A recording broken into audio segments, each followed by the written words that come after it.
'Tis the calm before the storm, and the storm is Nintendo Direct. We haven't heard any set rumors or any big leaks on date, time, games, but I feel like I just want to get in there and say it's coming. We're already past the midway point of January. Crazy how fast this month has gone. And February is very close, which means Direct is very close, but we've got awesome news in the meantime. So good morning, Mario, and good morning, Switch fans. The tea is hot, and the news is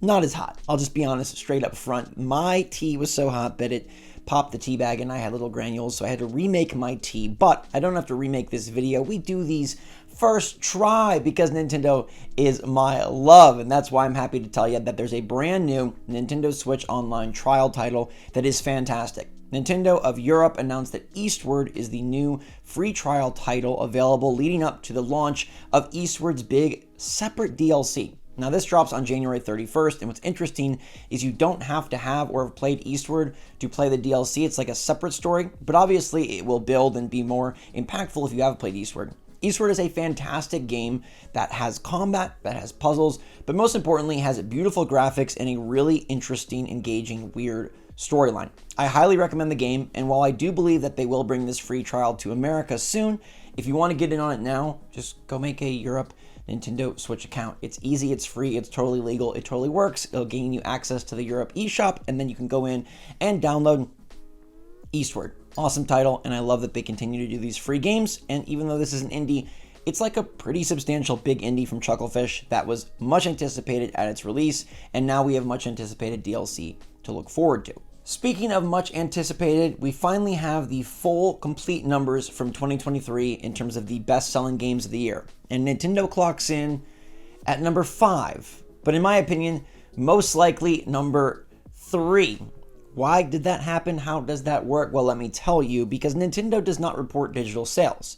So while we do have a list of Hogwarts Legacy at number 1 overall, Call of Duty Modern Warfare 3 at number 2 overall, Madden NFL 24 at 3, and Marvel's Spider-Man 2 at number 4, The Legend of Zelda Tears of the Kingdom comes in at number 5. Now that is only physical sales. I believe that plenty of players, myself included, got this game digitally. And while we're seeing reports of Marvel's Spider-Man 2 digitally, Madden 24 digitally, Hogwarts Legacy digitally, we're not getting that same level of detail from Nintendo. Frankly, I think it's really silly that Nintendo doesn't report this because it would only make them look better as it would push their games higher up these overall lists. So Zelda is the top hit for Nintendo this year, but it sits at 5, but really it's probably number 3. I would guess that Hogwarts and Call of Duty still beat it, but I think it for sure beat Spider-Man 2 once you add in digital, and I would bet it beat Madden 24, even though that is a big multi-platform game. The Switch audience is just so big, and Zelda was so darn popular and pushed so many units, even in the digital space. I think Zelda's really sitting at 3. Now, for Nintendo themselves, 2023 had a lot of new titles, but again, some of the familiar, moldy, but never actually moldy oldies. Tears of the Kingdom was number 1. Mario Bros. Wonder was number 2, but you guessed it, Mario Kart 8 Deluxe was number 3. Somehow, this game is still selling like crazy, bolstered most definitely by the awesome Course Booster Pass that continued and wrapped up in 2023. Number 4 was Pokemon Scarlet and Violet, a year out from its release, still selling like gangbusters thanks to big DLC plans. Number 5 was Hogwarts Legacy, which I think is pretty darn neat that third-party game came out so late in the year, but the port was strong enough, and the game and the IP obviously have enough momentum to push it to number 5, even though it released in November. Now, Mario RPG was number 6, late year release, seeing a good bump. Number 7 was Smash Bros. Ultimate. Number 8 was New Super Mario Bros. Number 9 was Mario Party Superstars, and number 10 was Minecraft. Animal Crossing did not make the top 10, and frankly, I'm glad. Nintendo should not be rewarded for stopping development and stopping support on their biggest mega worldwide phenomenon of the generation. I cannot understand why they did that. I'll say that until they release the next one in hopes that they make some changes. But great news for games like Mario Wonder and Mario RPG, and impressive that Hogwarts Legacy could do this well.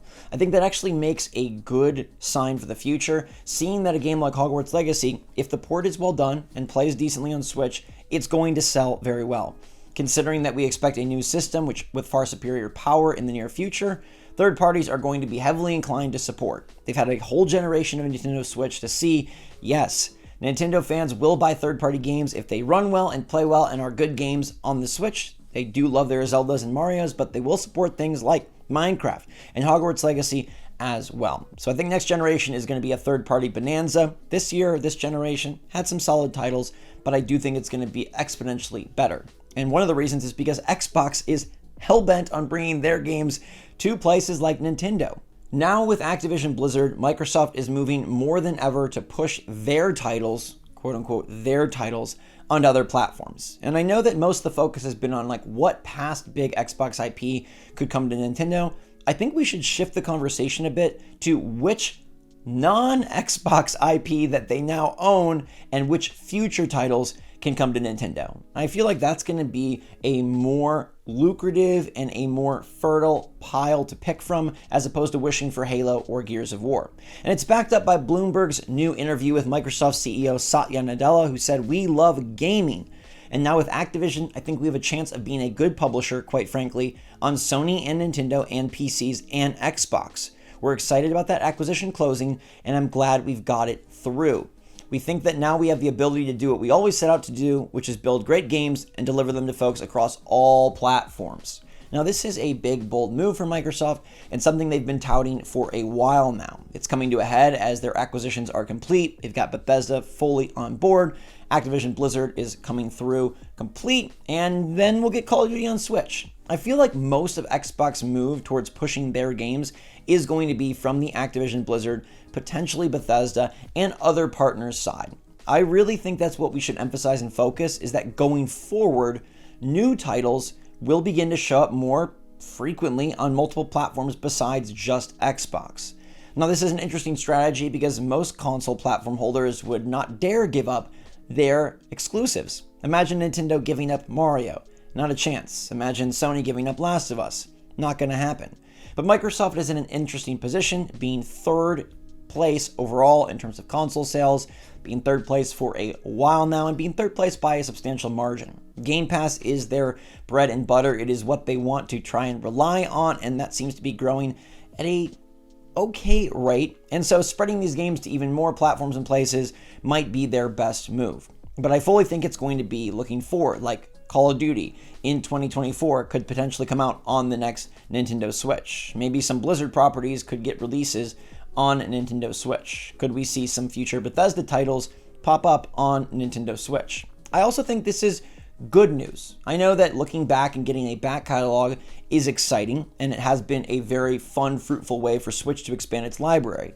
But with a new system on the horizon and with much more power, we should be dreaming bigger. We should be looking towards getting new games from Microsoft onto the Switch. Like, yes, it would be great to get a Gears collection or a Fallout collection on Switch, but those games are old games. And I think it's part of the evolution of Nintendo in this generation to move past just getting old throwaway things. It would be great to get A, new things, B, exclusive third-party things in the vein of Mario plus Rabbids, and C, franchises that don't typically consider Nintendo a home for their IP.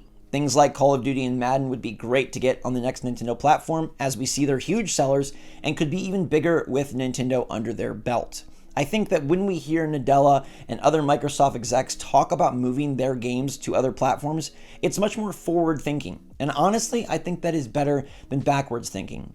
It's great to have Ori on the system. I'm glad we have Cuphead. Bring Hi-Fi Rush. I think that'd be a fun addition. It's also a very recent game and something that doesn't feel like it's too delayed and too far gone. Personally, I'd much rather see Microsoft focus on future development, achieving console parity, and releasing across all the popular platforms rather than pulling back from a bag of tricks released on consoles a decade or even more in the past. I know some of you would love to see these old games on Nintendo, but I do think it's important that Microsoft holds something as part of their legacy. And I do kind of think that Halo and Gears are part of a legacy that they may not be willing to let go. Even though those franchises have fallen a bit stale as of late, and perhaps Nintendo's audience could bolster them back in the sales, I think there's something just really important about keeping some mascots on your platform. Something sacred, and I think Microsoft has made a ton of these acquisitions with this becoming a good publisher for Sony and Nintendo in mind. I don't think necessarily this is about their games, but rather about their games,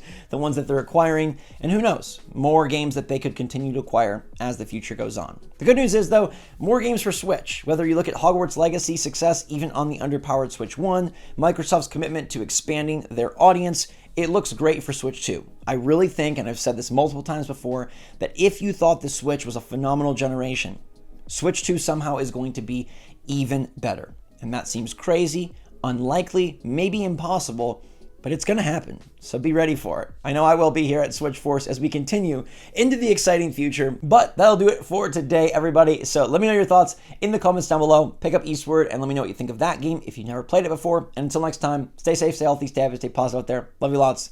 SwitchForce out.